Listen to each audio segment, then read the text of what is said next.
Hey everybody, Ryan here from Rhino Hockey Channel.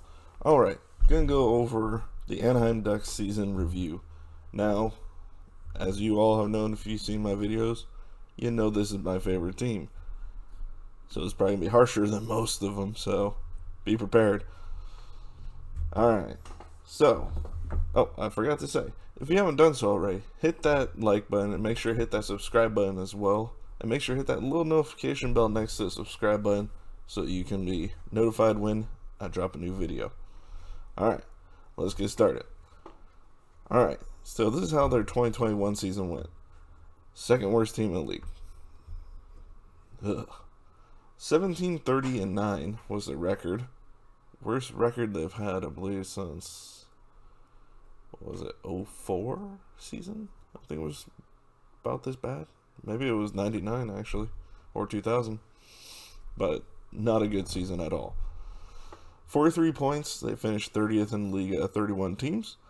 8.9 power play percentage for 31st out of 31 teams. Yes, that bad. They were god awful on the power play. The only team without double digits in power play. And trust me, I watched pretty much every game, and it was about as bad to watch as you think it would be. Pretty dang bad. Penalty kill was 79.9%. Not terrible. Good enough for 16th out of 31 teams, basically about the middle. So, not awful. Could definitely be better, but they also were missing two of their better defenders for most of the season, so that hurt too. Alright, goals for were 2.21 goals for per game played. Good enough for 30th out of 31 teams. Obviously, this team needs offensive help because they are god-awful offensively. And I cannot say that enough. So, they are awful offensively. Goals against per game was 3.16, good enough for 9th in the league out of 31 teams. And that is 9th in a bad direction. They were the 9th worst team in goals against average. So, they were terrible all around. They couldn't score and they couldn't stop a goal. So, as you can tell from their goal differential, 124 goals for to 177 against. That is a negative 53 goal differential. Yes, that bad. That bad. It was pretty embarrassing to watch all year, not gonna lie to you. But I did watch pretty much all the games. So key injuries during the season, like I said, Hampus Lindholm played I think like 10 to 15 games this year, and he's their best defensive defender. Kicks in a little bit of offense here and there, not a whole lot, so weren't missing anything offensively. Same thing with Manson. He kicks in here and there, but he was missing a lot of the season. I know he hurt his oblique muscle in a fight early in the season, and then came back, got hurt again. I think he hurt his knee, I think it was. But yeah, missing those two of their top defenders and two of their top defensive defenders, because once they were gone, their main veterans were Kevin Shattenkirk and Cam Fowler. Yeah, Cam Fowler is the better of the two defenders defensively there, and he's not that great of a defensive defender. So, yeah, they were missing a lot. Oh, wrong direction. Alright, upcoming UFAs this season. Ryan Getzlaf, definitely their biggest one. I mean, at this point in his career, he's not your top point getter like he used to be. He's not your top number one center anymore. And he's coming off of, I believe it was $8.25 million contract per season. He's not getting that again from anybody. I don't know anybody in this league that would give him that amount of money for what he provides nowadays. I can see like a couple million, but that's about it. And from what I understand, he is contemplating retirement, so we'll see what he does. And I think a lot of it has to do with who offers him a contract, if anybody. So, we'll see how that goes. I mean, if he does call it quits, great career. I will always enjoy having the opportunity to watch him play. And I don't know why I had that in my hand. But hopefully he plays in their year. I mean, it wouldn't hurt to have him there for the young guys. He's not number one center for the Ducks anymore. So, having him at that number 3 role probably would be my best bet. Would be a better option. Alright, then you have David Backes, who my guess is he's retiring. Carter Rowney, honestly, that's going to be one of their bigger losses if they don't re-sign him.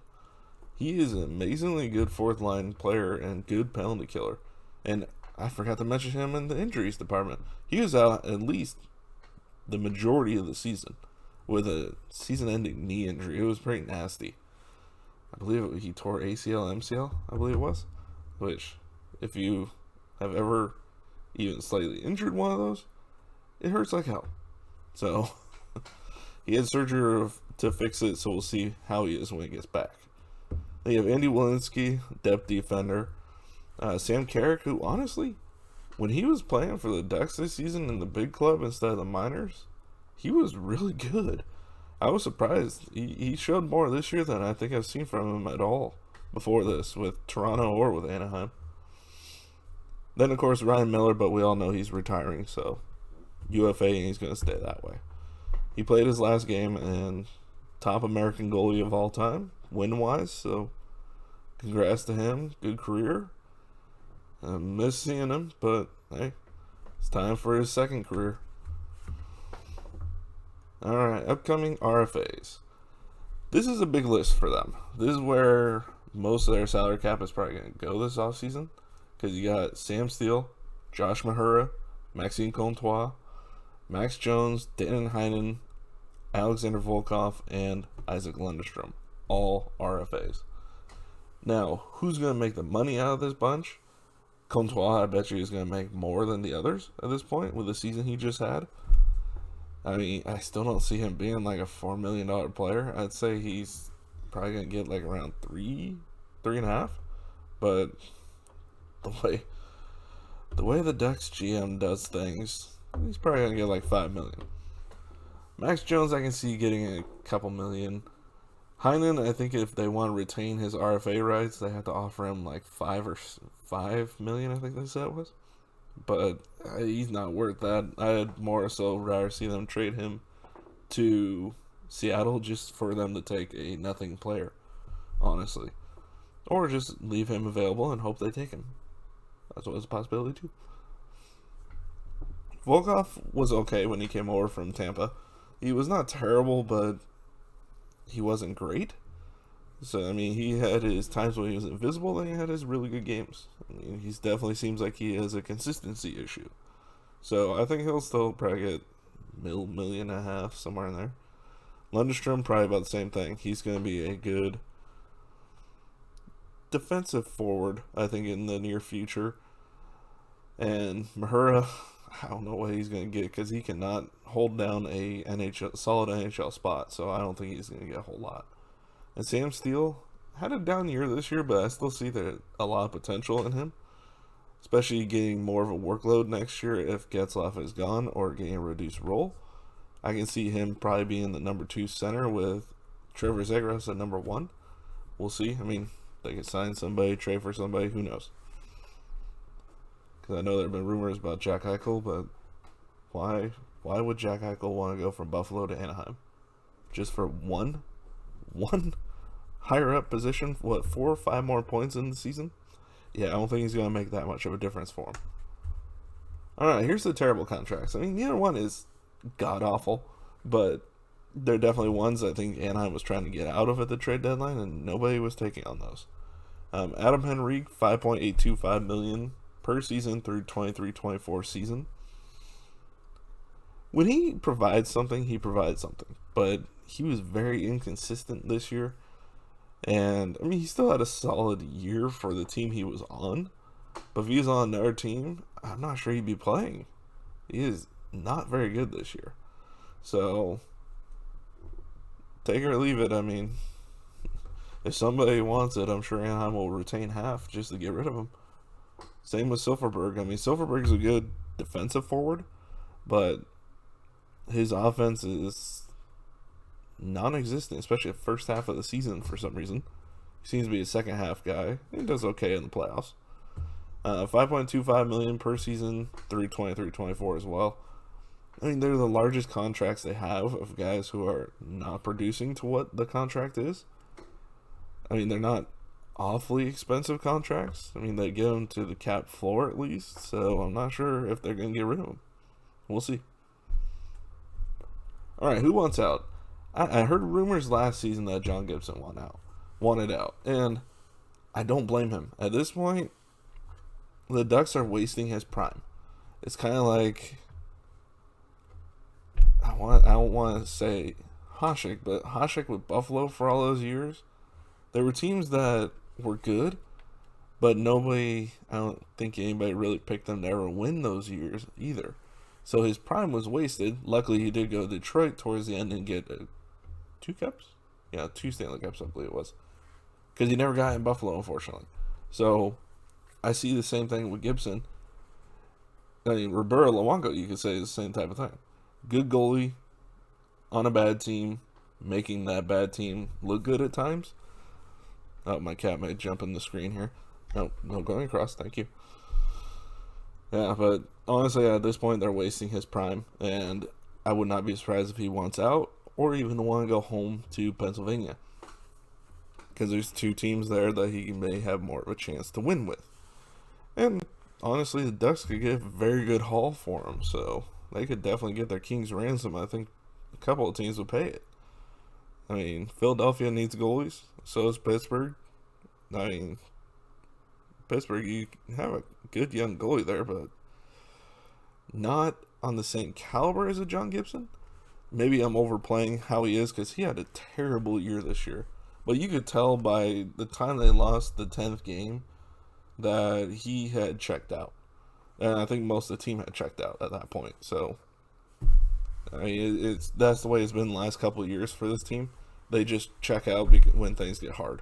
And that's why I have no faith that they're going to be a deadly playoff team anytime in the near future. They make the playoffs, but they do not have that killer instinct, kind of like Toronto does not.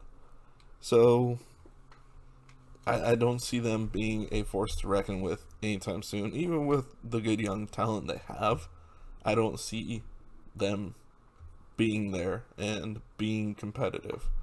Not like a Tampa or something like that. I don't see them being there anytime in the near future. All right, top scorers this year and the top goalie. Maxime Comtois was your top scorer. 16 goals, 17 assists for 33 points. He took the next step in his development.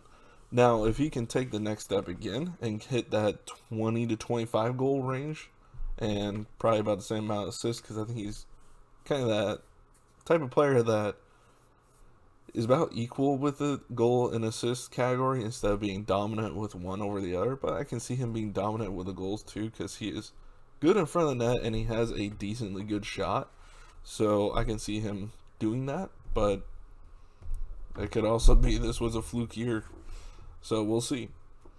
And John Gibson was the top goalie for the Ducks this year. Again, shocker there.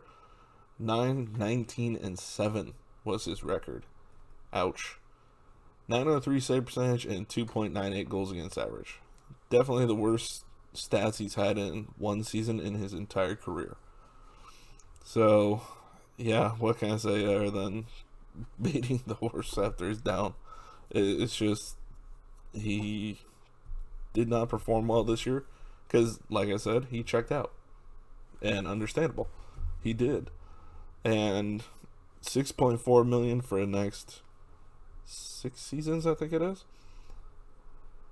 Yeah, he's going to have to stop checking out, and the team's going to have to stop that too.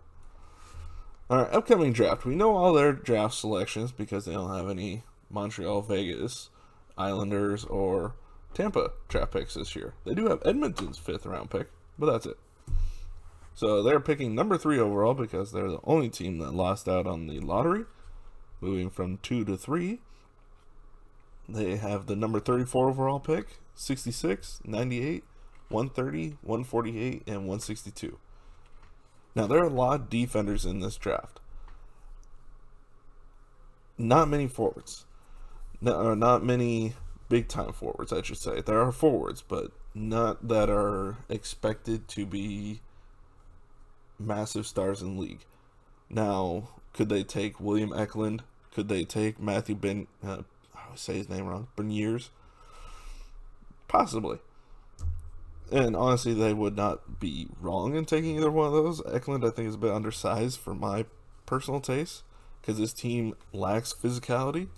So, honestly, a Beniers would be better, but I don't think he'll be available at 3. I mean, possibly, but I don't see Seattle passing on him. I just don't. Just like I don't see Buffalo passing on Power, but you never know because this is a pretty wide open draft, and a lot of guys in this draft haven't been playing all year. So who knows what's going to happen? It's going to be a crazy draft. And I'm going to be doing a draft video, so I'll get to all that stuff when I do that video. But this team should get a decently good draft pick, and I don't think it'd be a bad idea to get an offensive defender either. Not the end of the world. I mean, they need offense, but at the same time, they should have more cap space this year.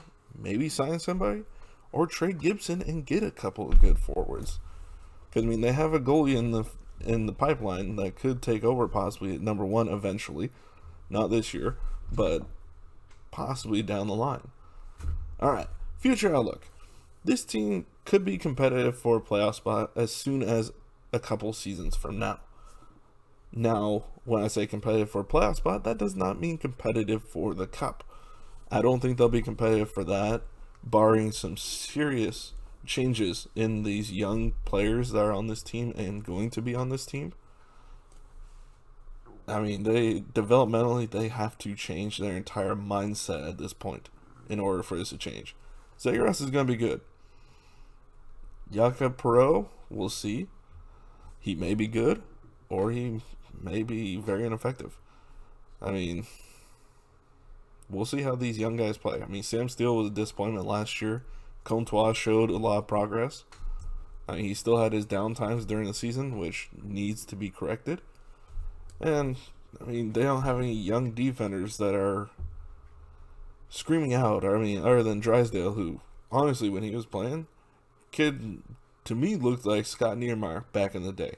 I think he's going to be a good player, but unless this team gets some size to them, they're going to be dominated every night. Because you could watch, they come out strong at the beginning of games, but then they be beat down and they just stop playing. They need to add some meat to this team. Deloria cannot do everything. Ryan Getzlaf, if he returns, cannot do everything physically for this team. Those are basically the only guys. I mean, Josh Manson, if he's healthy. Lindholm, if he's healthy, hits. That's it, though. Comtois, from time to time, will. Max Jones will, and sometimes he gets under people's skin. Sometimes he's just a body on the bench. I mean, there's a lot of guys that need to fix the way they play in order to change this team, and I'm not sure it's going to happen. Not anytime soon. So, that's all I got for you today. That was the Anaheim Ducks season review and an outlook for how I see them doing down the line. Well, like I said, I'll go more in depth into the draft at a later point. And I'll go more in depth as to who's going to lose what when it comes to the Kraken's draft month. Oh, yeah, is that only a month away? Less than a month. Oh, wow. All right, so keep an eye out for those and keep an eye out for more season reviews. All right, make sure to hit that subscribe button, hit that like button as well, because it helps get the video out there more, the more likes that it has. And other than that, I will see you all next video. Bye, everybody.